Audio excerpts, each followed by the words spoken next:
All right, today we're cracking open a book that's responsible for an entire generation's nightmares. We're going to take a trip into the storm drains of Derry, Maine, to go deep on Stephen King's absolute monster of a novel, It.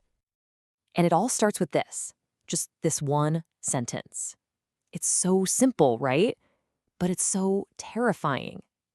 It proves that real horror doesn't need a big, fancy setup.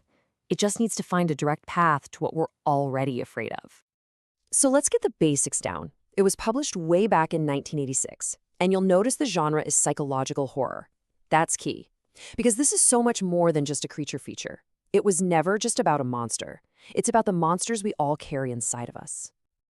To really understand the monster, you first have to understand its hunting ground. So we're starting in the town of Derry. And let me tell you, this place isn't just a backdrop, it's basically an accomplice. It is a character in its own right, and it is pure evil. See, we're not dealing with some random beast here. This is an ancient cosmic evil, and it has a schedule. Yeah, you heard me. Every 27 years, like clockwork, it claws its way back to the surface, and it's hungry for the fear and the flesh of children. And this thing has been around for a long, long time. I mean, just look at this history. You have an entire settlement of 300 people that just vanishes in the 1700s. You've got massacres, mysterious fires. The town's history is literally written in blood. The stuff that happens in 1958, that's not the beginning. It's just the next awful chapter. This line from Mike Hanlon's father just nails it. It gets right to the heart of the whole thing. The evil isn't just the creature, it's the town itself. The very ground is poisoned, you know? It's a place where hatred and violence can grow, where people look the other way, and that's the kind of environment where a monster can really thrive. So how does an evil like that actually manifest? Well, it takes shape. It's a master of psychological warfare, and it literally wears the faces of whatever haunts its victims the most. Stan Uris says this, and it is such a crucial point. It doesn't just show up as some generic movie monster. It becomes what you are actually afraid of, those deep, personal anxieties that make you freeze up. It makes the fear feel real because, to its victims, it absolutely is. And here's what I mean by custom-tailored horror. It is just brutal. For Bill, it's the ghost of his little brother, a walking embodiment of his guilt. For Beverly, it's her abusive father. For Eddie, a total hypochondriac, it's a decaying leper. It finds the one crack in each kid's soul and just pries it wide open, turning their inner demons into very real, very external monsters. But, and this is a huge but, right in the middle of all this personalized terror, something incredible starts to happen. 7 lonely outcasts find the one thing in the world that can actually fight back against this kind of darkness: each other. And this is the story of their promise. Their whole defense is built one step at a time. At first, they're just these isolated kids, each trapped in their own nightmare. But then they start talking, sharing these unbelievable stories, and they realize they're not alone.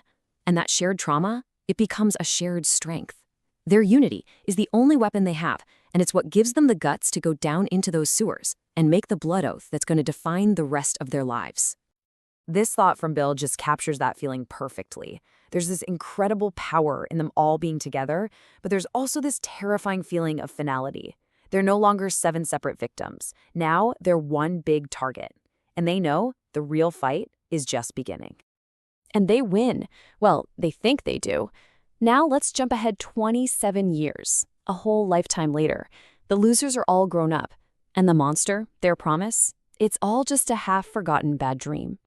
But here's the twisted thing about Derry. It has this strange magic that erases memories. As the losers grew up and moved away, the town's influence just made the memories of that summer fade away.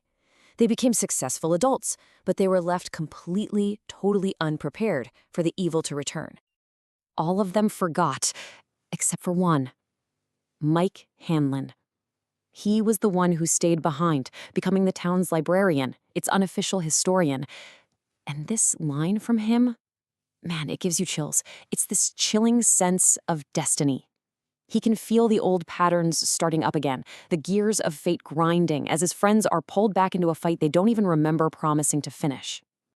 Coming back to Derry forces them to face not just the monster, but the ghosts of who they used to be. And this right here, this brings us to the core psychological battle at the very heart of this novel. So what's the big idea here? Really, the monster is one giant, terrifying metaphor. It's all about how childhood trauma works. King is basically saying that the terrible things that happen to us when we're kids, they don't just vanish, they fester. And the only way to truly heal is to go back and face them. Not as a helpless kid, but with the strength and perspective you have as an adult, backed up by our friends. But winning a fight like this, it's gonna leave a mark. So what's the real cost of victory? Let's take a look at the aftermath and the kind of scars that never really fade away. And this is probably the biggest lesson from it. Forgetting is not healing. You can't just ignore a wound and hope it goes away. Real strength comes from having the courage to turn around, look that old pain right in the eye, and finally break the cycle. It's just a profound message about what it takes to recover. So why does this story stick around? Because it's an absolute masterclass. It blends that supernatural horror with psychology that feels so real. The characters are unforgettable, and the way King weaves their childhood and adult stories together is just brilliant.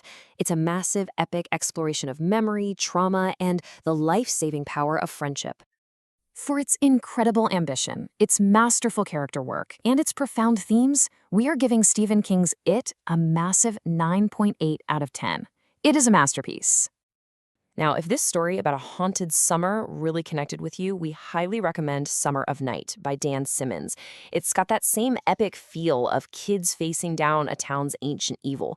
And if you want another powerful story about childhood bonds forged in darkness, but maybe without the supernatural monster, you can't do better than King's own novella, The Body. Hey, if you enjoyed this deep dive, make sure to follow and subscribe for more explainers. We're going to keep exploring the stories that haunt us, challenge us, and ultimately show us a little something about who we are. We'll leave you with one final question to think about. The Losers Club forgot their monster for 27 years, and it came roaring back. Which makes you wonder, right? What happens to the monsters that we forget